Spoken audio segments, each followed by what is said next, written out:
حیات الصحابہ۔ ٹاپک: حضرت خالد بن ولید رضی اللہ تعالیٰ عنہ کے اسلام لانے کا قصہ۔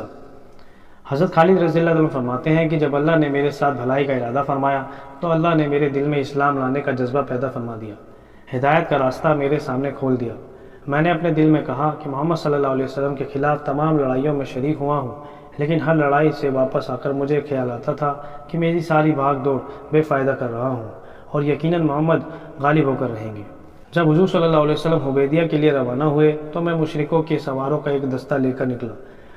عثفان میں میرا حضور صلی اللہ علیہ وسلم اور صحابہ اکرام رضی اللہ عنہ سے سامنا ہو گیا۔ میں آپ کے مقابلے میں کھڑا ہو گیا۔ میں نے آپ سے کچھ چھیڑ چھاڑ کرنی چاہی۔ آپ ہمارے سامنے اپنے صحابہ کو ظہر کی نماز پڑھانے لگے۔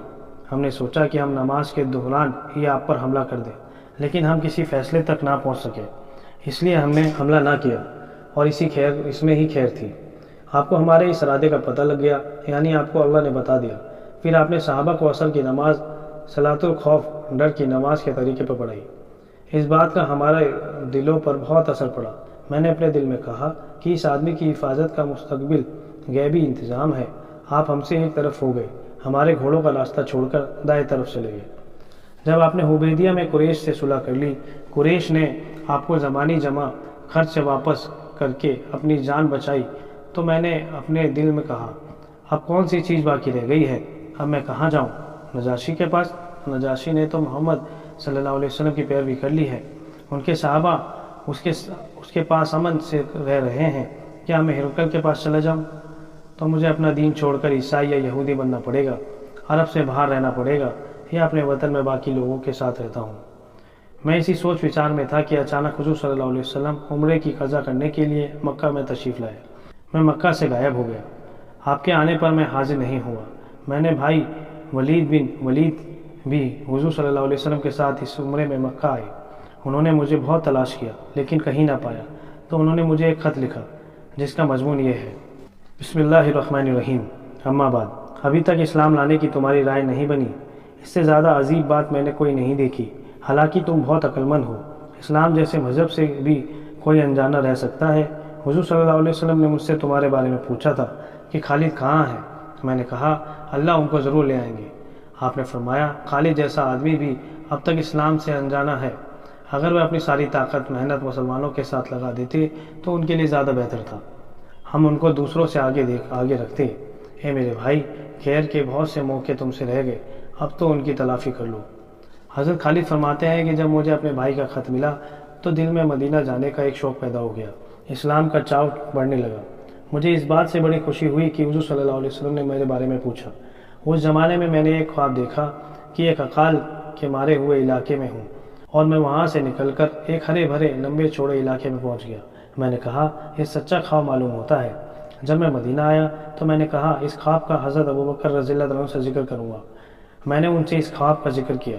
انہوں نے بتایا کہ علاقے کی تنگی سے مراد وہ شرک ہے جس میں تم پڑے تھے۔ اس تنگ علاقے سے نکلنے سے مراد اللہ کی طرف سے اسلام کی ہدایت کا مل جانا ہے۔ جب میں نے حضور صلی اللہ علیہ وسلم کی خدمت میں حاضری کا پکا ارادہ کر لیا تو میں نے سوچا کہ حضور صلی اللہ علیہ وسلم کی خدمت میں حاضری کے لیے کس کو اپنے ساتھ لوں۔ اس سلسلے میں صفوان بن امیہ کے پاس گیا۔ میں نے اس سے کہا اے ابو وہب، کیا تم دیکھتے نہیں کہ ہم کس حال میں ہیں؟ ہماری تعداد داڑوں کی طرح سے کم ہوتی جا رہی ہے۔ محمد صلی اللہ علیہ وسلم عرب و اعظم پر غالب آتے جا رہے ہیں۔ میرا خیال یہ ہے کہ ہمیں محمد صلی اللہ علیہ وسلم کی خدمت میں حاضر ہو کر ان کی بات مان لینی چاہیے، کیونکہ محمد کی عزت ہماری عزت ہے۔ لیکن صفوان نے سختی سے انکار کر دیا، کہا کہ میرے علاوہ اور کوئی بھی نہ بچا تو میں بھی ان کی پیروی ہرگز نہ کروں گا۔ میں اسے چھوڑ کر چل دیا۔ میں نے کہا اس آدمی کے بھائی اور باپ کو بدر میں قتل کیا گیا تھا، اس لیے یہ نہیں مان رہے۔ پھر میری اکرمہ بن ابو جہل سے ملاقات ہوئی۔ میں نے ان سے بھی وہی بات کی جو صفوان بن امیہ سے کی تھی۔ انہیں صفوان بن امیہ جیسا جواب دیا۔ میں نے ان سے کہا میری اس بات کو چھپائے رکھنا۔ انہوں نے کہا اچھا، کسی کو نہیں بتاؤں گا۔ پھر میں اپنے گھر گیا، اپنی سواری کو تیار کیا، میں اس کو لے کر چل پڑا تو راستے میں میری ملاقات عثمان بن طلحہ سے ہوئی۔ میں نے کہا یہ میرا دوست ہے، لاؤ اس سے بھی اپنی بات کر کے دیکھوں۔ پھر مجھے خیال آیا کہ اس کے باپ دادا بھی مسلمان کے ہاتھوں قتل ہو چکے ہیں، تو ان سے ذکر کرنے کو مناسب نہ سمجھا۔ پھر میں نے کہا ان سے ذکر کرنے میں کیا حرج ہے، میں تو اب جا ہی رہا ہوں، اس لیے اسلام کے خلاف ہماری محنت کا جو نتیجہ نکل رہا ہے وہ میں نے ان کو بتایا۔ میں نے یہ بھی کہا ہماری مثال اس لومڑی کی سی ہے جو کسی سوراخ میں گھس گئی ہے، تو اگر اس سوراخ میں ایک ڈول بھی پانی ڈال دیا جائے تو لومڑی کو نکلنا پڑے گا۔ پہلے دونوں ساتھیوں سے میں نے جو بات کی ایسے ہی اس نے بھی کی، وہ فوراً مان گئے۔ میں نے ان سے کہا میں آج ہی جانا چاہتا ہوں، میری سواری فج نامی جگہ پر تیار بیٹھی ہے۔ ہم دونوں نے آپس میں مکہ سے باہر یاجوج نامی جگہ پر اکٹھا ہونا طے کیا۔ اگر وہ مجھ سے پہلے وہاں پہنچ گئے وہ میرا وہاں انتظار کریں گے، میں ان سے پہلے پہنچ گیا تو میں ان کا انتظار کروں گا۔ پھر صبح سحری کے وقت ہم لوگ گھروں سے نکلے۔ صبح ہونے سے پہلے ہی ہم لوگ یاجوج نامی جگہ پر جمع ہو گئے۔ پھر وہاں سے ہم دونوں روانہ ہوئے۔ جب ہم حدا نامی جگہ پر پہنچے تو وہاں ہمیں عمرو بن عاص رضی اللہ تعالیٰ عنہ ملے۔ انہوں نے کہا تم لوگوں کو خوش آمدید۔ ہم نے کہا تم بھی خوش آمدید ہو۔